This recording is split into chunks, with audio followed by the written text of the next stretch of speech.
So hopefully I fixed the thing that I was trying to do. No code snippet because I didn't really change code aside from the fact that, well, if you saw the last episode, all I have to say is that I replaced something with syringe, and that's all you have to know. But yeah, as we get Cthulhu, and that's a bird in the background and not anyone on your end. I'm pointing as if you can see me. The viewer, we have no 3 custom mysteries because I was just testing something out. And as always, I like to play at least 2 runs with a custom character before we change anything really, character-wise at least. So, for timestamp's sake, as we get into Cthulhu World of Horror, hey, we have a different weapon this time. And as always, just putting this on screen if you want to pause and look at it. But I haven't changed anything from this use, except for the fact that on screen here, it still says Eldritch Juice, which is not what I want, but I did not fix the typo because in the last 24 hours, I was going insane. So we'll use this order ticket, look at this lighthouse, which is Toxicon, Light, Charisma, Dexterity, Knowledge, and maybe every single stat check. But yeah, I'm actually going to do Battlefields this time because it's the only custom mystery I have. And if nothing else, we can at least, well, the other side of that is I can play base mysteries with a custom character, which is a different kind of stress test gameplay wise than just using a bunch of custom mysteries. So as we have Scissors, Battlefields, Painting Flood, and Vigil, our only in-town mystery is Battlefields. What a run. I mean, we would have had Teacher if we weren't replacing, but we have to. No, we have a syringe actually. So theoretically speaking, we have a weapon. Dexterity. Let me do some quick calculations. So speed 30. Yeah, okay. So we can still do prep attack. Because 72 minus 4 times 3 is 60.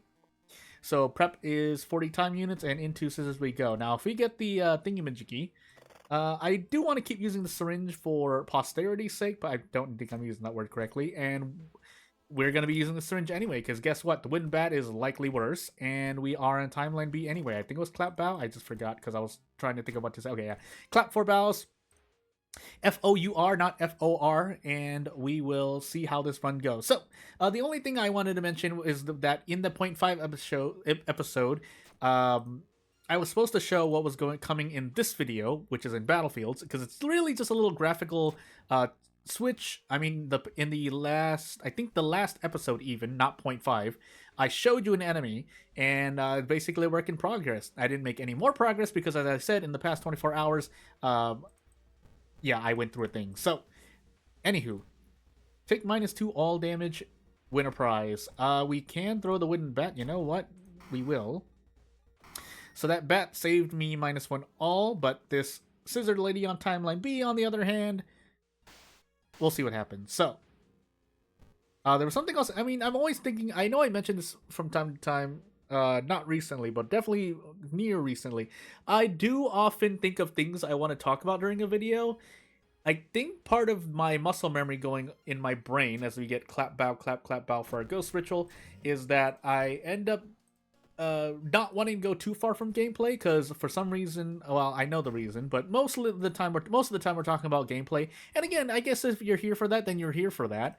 But I understand at the same time that sometimes you just want to hear a content creator, streamer, so on and so forth, speak about other things other than the game. But at this point, I mean, the counter argument there, as we take Flood, is that, I mean, I've already made videos, and again, at this point, anyone watching me at this moment is probably staying for a lot of gameplay commentary. Although I will throw in things, I mean, it's all related to video gaming, obviously, but yeah, anywho.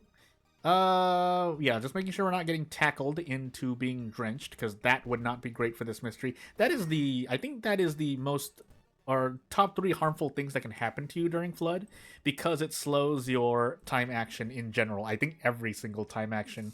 So, yeah. We'll ask if they're hiding something, because we're going to plan to rest. So if I'm going to rest for all of my stamina, I might as well sit here and do a thing. Also, I needed to go vague there because I just realized I did not use the police. Oh no, I didn't take Battlefields yet. I'm going crazy. Anywho. So we definitely want to get rid of an extra point of damage.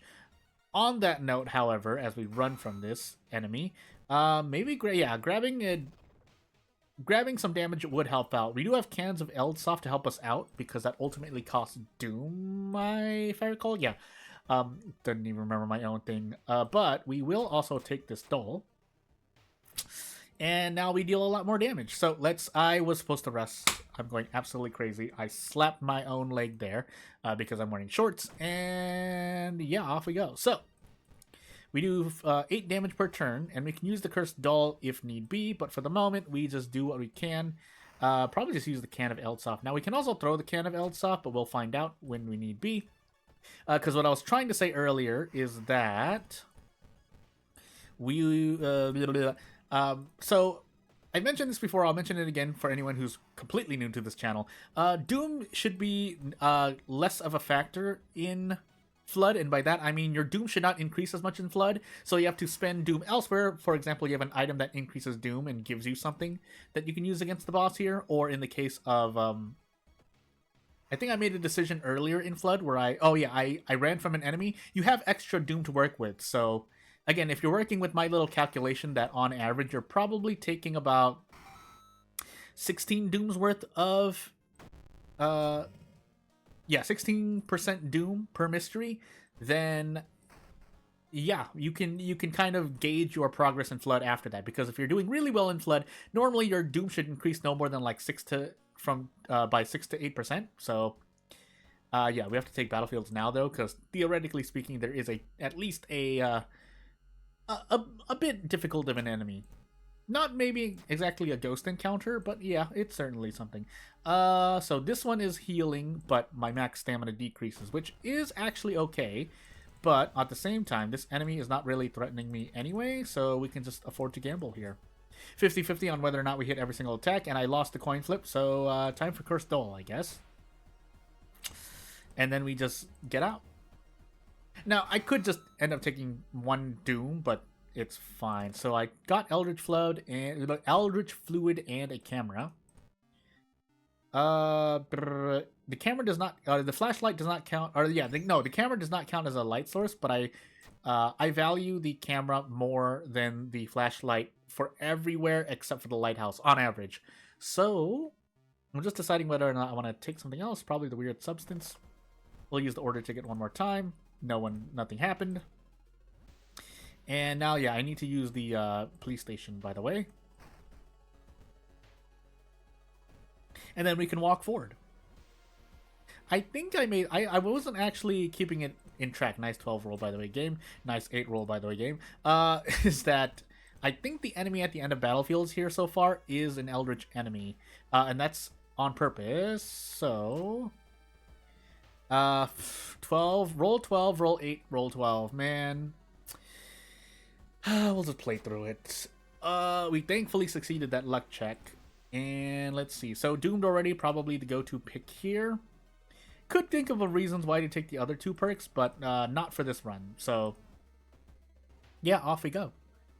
That's for the sigil. Get reason. Now this upcoming enemy does deal all damage. So yeah, let's find out what we can do. So yeah, this is probably the best.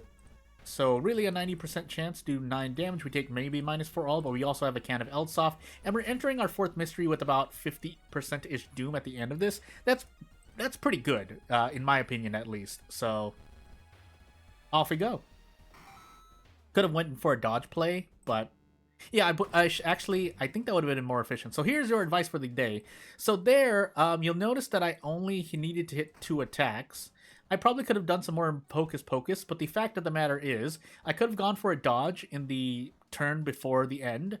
And what would have happened is that if I dodged, I would have been able to defeat the enemy and not take an extra point of, or extra damage, as opposed to just taking the damage and then hitting 2 out of 3 attacks. I think with the syringe, I would have needed to hit at least 2, and with dodge, I might not have been able to hit 2 attacks, but you get the point.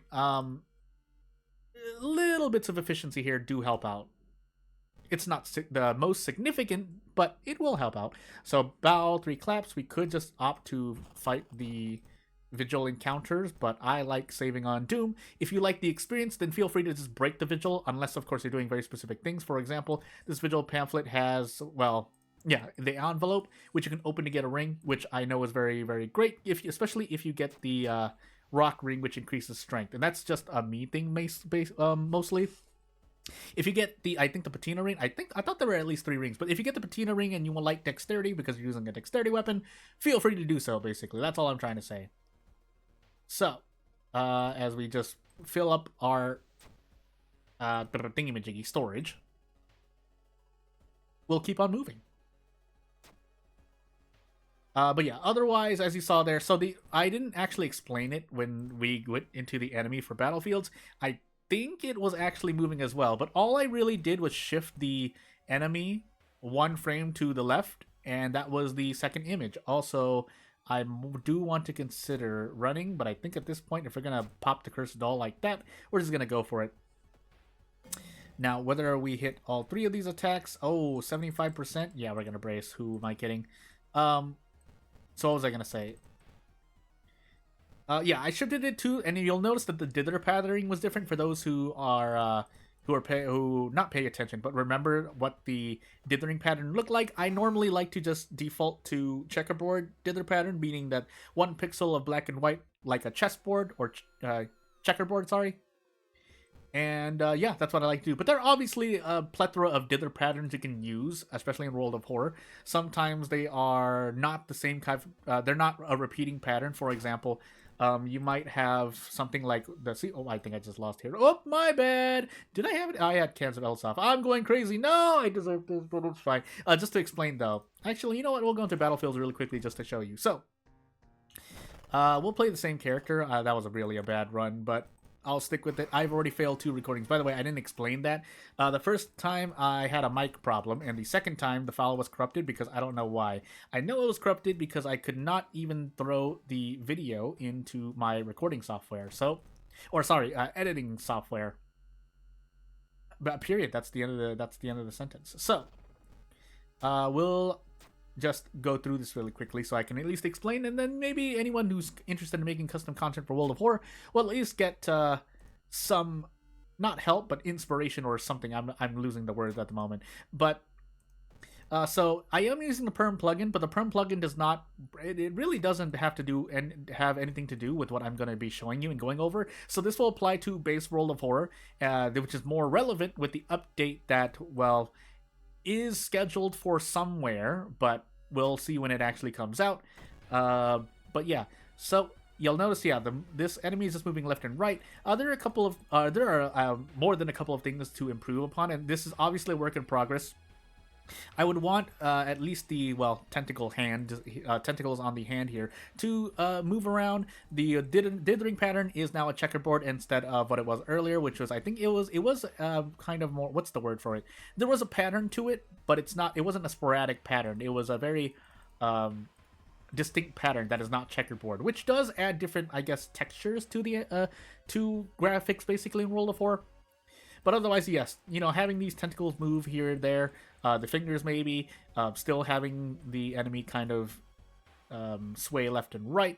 And if I were to go really into it, again, I don't really try to do too much because I know my own limitations, but also I don't have time. That's the bigger part of it, is that I would probably have, a head tilt. The perspective has a lot to work with, especially with the arm, which ended up going towards the viewer. But I often draw in a way that, or I just follow what I see on screen and just try to work with it. So again, I actually wasn't trying to have this hand kind of come out towards the player here, which I probably could make this hand bigger if for no other reason than for exaggeration, so that it looks more. I wasn't trying to make the enemy menacing more than creepy in a sense, and not trying to creep the viewer out, but just trying to give it the atmosphere of being a creepy enemy, which would help by animating the tentacles because you only have 2 frames to work with. I got a little lazy with the arm. I just make it go downward, but maybe make the head tilt. I actually wanted the head to kind of tilt a little bit, but I didn't want to deal with that because all I did is in GIMP I just made a perfect circle. A lot of things that I could do, and I think this little texture here I was trying to keep in mind, because if you I'm trying to keep in form with the original source material.